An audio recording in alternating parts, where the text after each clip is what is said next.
Hey guys, what's going on?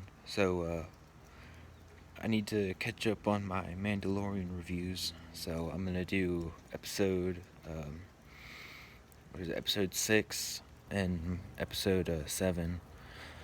Uh, if this video gets too long, I'll just do episode 7 in a different video. Sorry, it's a little cold out here. Um, yeah, I'm on vacation, but anyway, um, with was it chapter 14? Uh, Mando gets to Tython a little quicker than I thought he would. Um, no, I'm surprised that they didn't have any sort of traveling, but that's a good thing. They got there. There wasn't any sort of filler. Uh, Mando circles a little temple and he lands, and then he jetpacks over there carrying Grogu. Uh, that was the intro. It got me really excited for this episode. So as soon as they land, Mando sets Baby Yoda on the pedestal thing, and he starts meditating. And there's this big force field around him. And right as that happens, you see Slave One come in. At that moment I was, ooh, sorry there. At that moment I was like, oh yeah, it's very exciting. Very interesting stuff. Very John Favreau really knows how to excite the audience. Uh, Mando tries to pick up Baby Yoda because he thinks that it's like an Imperial coming, like an Imperial something, or like a bounty hunter. And he tries to pick him up, and the force field won't let him in. So he's like, "All right, I'll be back as soon as I can." And he jetpacks away, and then he meets Boba Fett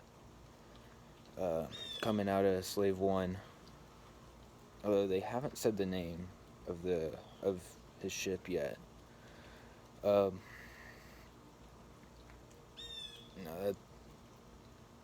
it would be right up modern day Lucasfilm to change it because it's problematic. But they haven't said what Boba Fett's ship name is, so we're all assuming it's Slave One. So Boba Fett walks up, and then Mando's he asks him what does he want? Is he a Jedi or is he a bounty hunter? And Boba Fett says, I'm here for the armor. Then Mando assumes that he's wanting the armor that he's wearing. He's like, you're gonna have to pry it off my body. And then he's like, no, the armor you stole from me, off of the marshal from the dude from episode 1. I can't even remember his name. And Mando asks him if he's taken the creed, and he says, the line from episode 2, I'm a simple man trying to make my way through the galaxy. And then he says, like my father before me, which is a line from that Jango says in Attack of the Clones, and then, like my father before me, like Luke Skywalker says. It's a good little nod. You know, it is what it is. Then they start pointing their guns at each other, saying Mando's saying that the armor belongs in the hands of Mandalorians. So Boba Fett's armor that wasn't Beskar in Clone Wars and in Dave Filoni's canon has now been retconned back to being Beskar.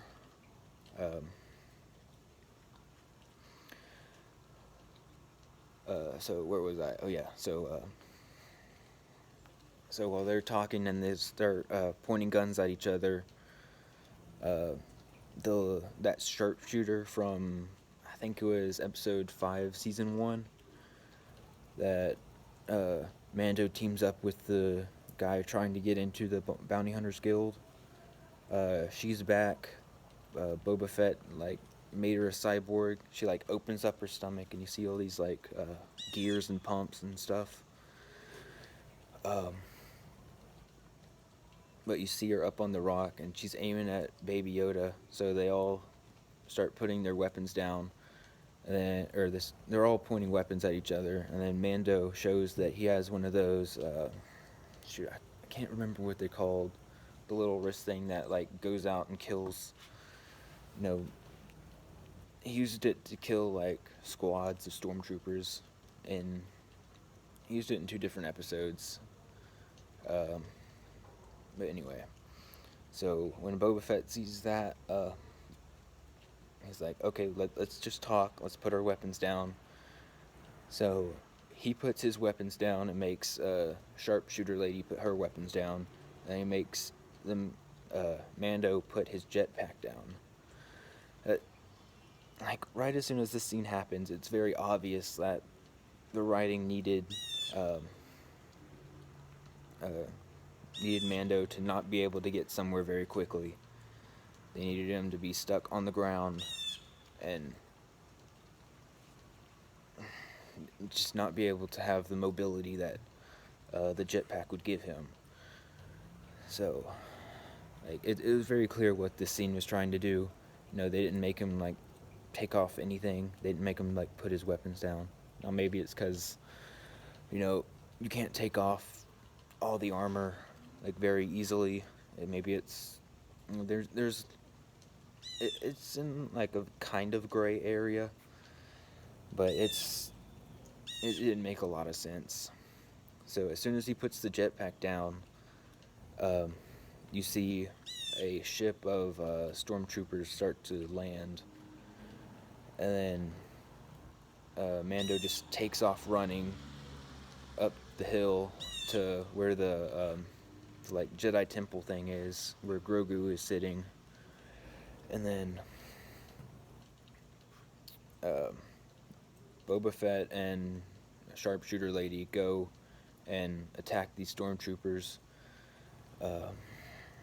You know, Mando tries to get Baby Yoda out of the force field again, and he like gets thrown back. And he tries it like 3 times, and he gets like knocked out. It didn't make him look very smart. It makes him seem very incompetent, and that's not something you want with your main character. Let's see. Then you see Boba Fett, and you know, he's like using the cycler rifle that he got from Tusken Raiders, and he's like sniping them. And he's using a gaffy stick, and he's like smashing them. Like when they're coming up the hills, he's like hiding behind rocks, and he's like popping in and out and smashing them. It looks pretty cool, but it's still feeding into this, you know, all stormtroopers are just dumb grunts that are expendable. You know, like the joke about stormtroopers missing every shot. It gets kind of old. Like, you need to have some sort of enemies with competence. Otherwise, like, there's no sense in your hero being a hero. But anyway, so Sharpshooter Lady gets stuck somewhere because they put out a heavy repeating blaster. So she runs across this like hilltop. She like runs all the way across and then kicks the boulder down, and it rolls, and then the stormtroopers are just standing there, and they just get crushed by it. And it keeps rolling. It rolls over the heavy repeating blaster. Then another wave of stormtroopers comes down, and Boba Fett goes into the Razor Crest and grabs his armor. Mando leaves Grogu and goes down to where Sharpshooter Lady is, and they're like both sitting there and they're like shooting all the stormtroopers. He's like, I owe you from last time. I don't blame you if you need to go. He's like blocking shots at her with his armor, and she's like, no, uh, we have a deal. Uh, so the deal is supposed to be protect the child, and then you can get the armor back or something like that. But anyways, she's like, we have a deal. So they're like shooting them, trying to take them out, and then you see Boba Fett like jetpack, and he's in like, he looks like dad bod Boba Fett. It could be like the robes. They could be giving him some extra padding. But you see him like jetpack back over there, and he lands, and he's like, he's going, he's going at him. He's killing all of them. He's like, he bashes one in, and he shoots him, and then he has this like rocket thing in his knee pad, and he like puts his foot up on a rock, and it goes and it kills several of them, and then there's like maybe 10 left, and they all like run back to the ship to get out of there, and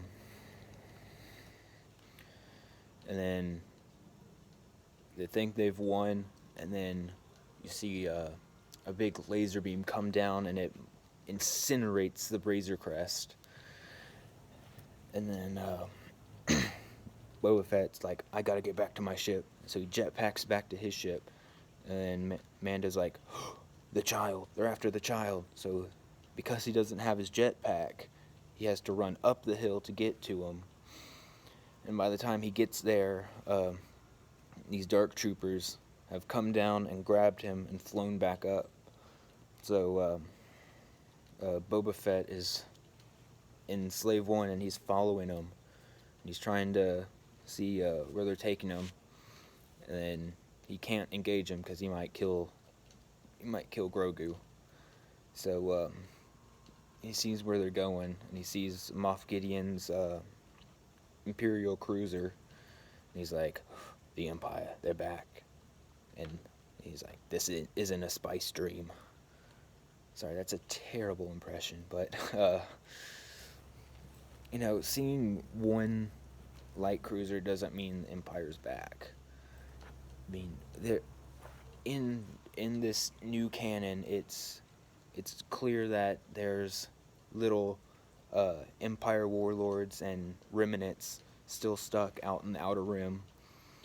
The Outer Rim is not supposed to be where the New Republic can reach it yet, which that doesn't make a lot of sense, because Luke Skywalker was from the Outer Rim. Why would he not go back and save Tatooine? Why would he not go back and save Outer Rim worlds? Why would he be doing that? It doesn't make a lot of sense. But we are where we are with this canon. So Baby Yoda has called out into the Force for a Jedi, and then he passed out, and then the Dark Troopers grabbed him. Boba Fett saw them jump to hyperspace, so he comes back down and lands right near where the Razor Crest was. You see Mando like pick through all the incinerated pieces of his ship. It's basically all ash, and he picks up the Beskar spear, and then he also picks up the little knob thing that Baby Yoda always steals. So because he's picked up the spear, it's pretty clear he's gonna try and fight Moff Gideon with the dark saber, and probably in the finale. And because he hasn't had any training, he might lose. It might be like an Empire Strikes Back type of ending this season. So like that's where the episode ends. You also see Boba Fett has he has his name encoded into the armor. You see that Jango was a foundling, like he was in Legends, that Dave Filoni retconned out of existence, now has been retconned back into existence. So yeah, he is back to being a foundling, a Mandalorian. Um, but he still takes his helmet off. Uh, yeah, that's where this episode ends.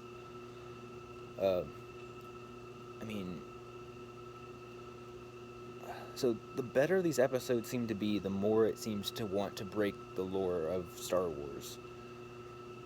I mean, it's kind of getting to like Force Awakens type of levels.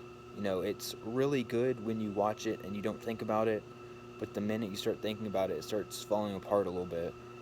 Um, I really liked Force Awakens when I first saw it, but it was empty. It was hollow. Like like there, there's not any like major character development. Like there was the little bit in season 1 where Mando realizes that not all droids are bad, and that really shouldn't have been that short of an arc. Um, there's not much growth in this series, and that's kind of what happens when you have 8 episodes and you have filler episodes in that season. But overall I do like The Mandalorian. It's the best Star Wars we've gotten from Disney. Uh, we did get Fallen Order from Respawn, but that's more from Respawn. Like, I'm pretty sure that Disney had no say in like what canon, like what came of that. Because like they just don't seem to care. Jon Favreau and Dave Filoni certainly care about Star Wars, but I mean, just take another hour and look into like what that means for the rest of Star Wars. Like the tracking fobs, like what are the limitations of it? There doesn't seem to be any. Like, is there still tracking fobs on Baby Yoda? Because we haven't seen any since like mid season 1. But yeah, I'm glad Boba Fett is back. They're giving him some badassery. We were hearing reports that he was supposed to have his own show, but we're not seeing any. We didn't see any during the Disney conference thing, and that's very surprising. So I'm betting he's probably gonna tag along for season 3, or he might die in season 2 or season 3, and then Mando just steals the ship. But if he does, maybe he'll take Sharpshooter Lady and start building a crew. Like, he still has the that droid from episode 6 last season.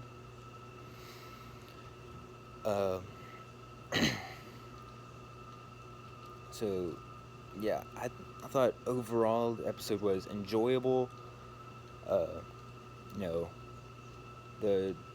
The director for it, I think it was the one from like Spy Kids or something. From what I've heard, he came in very last minute, and he only had like 2 pages of dialogue, so he just filled it with action.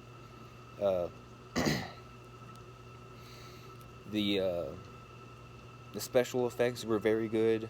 I mean, the script is the weakest part of The Mandalorian, I think. You know, just a little extra time in the writing room, and you can fix it. You know, I would like a little more substance in the show, a little more. Just give me a little bit more information. You know, and I'll be happy. But I don't want to have another, you know, mystery box. Um, no, McGuff, or as Mahler would say, McMuffin. No, follow the trail, wild goose chase. I don't want that in Star Wars. Just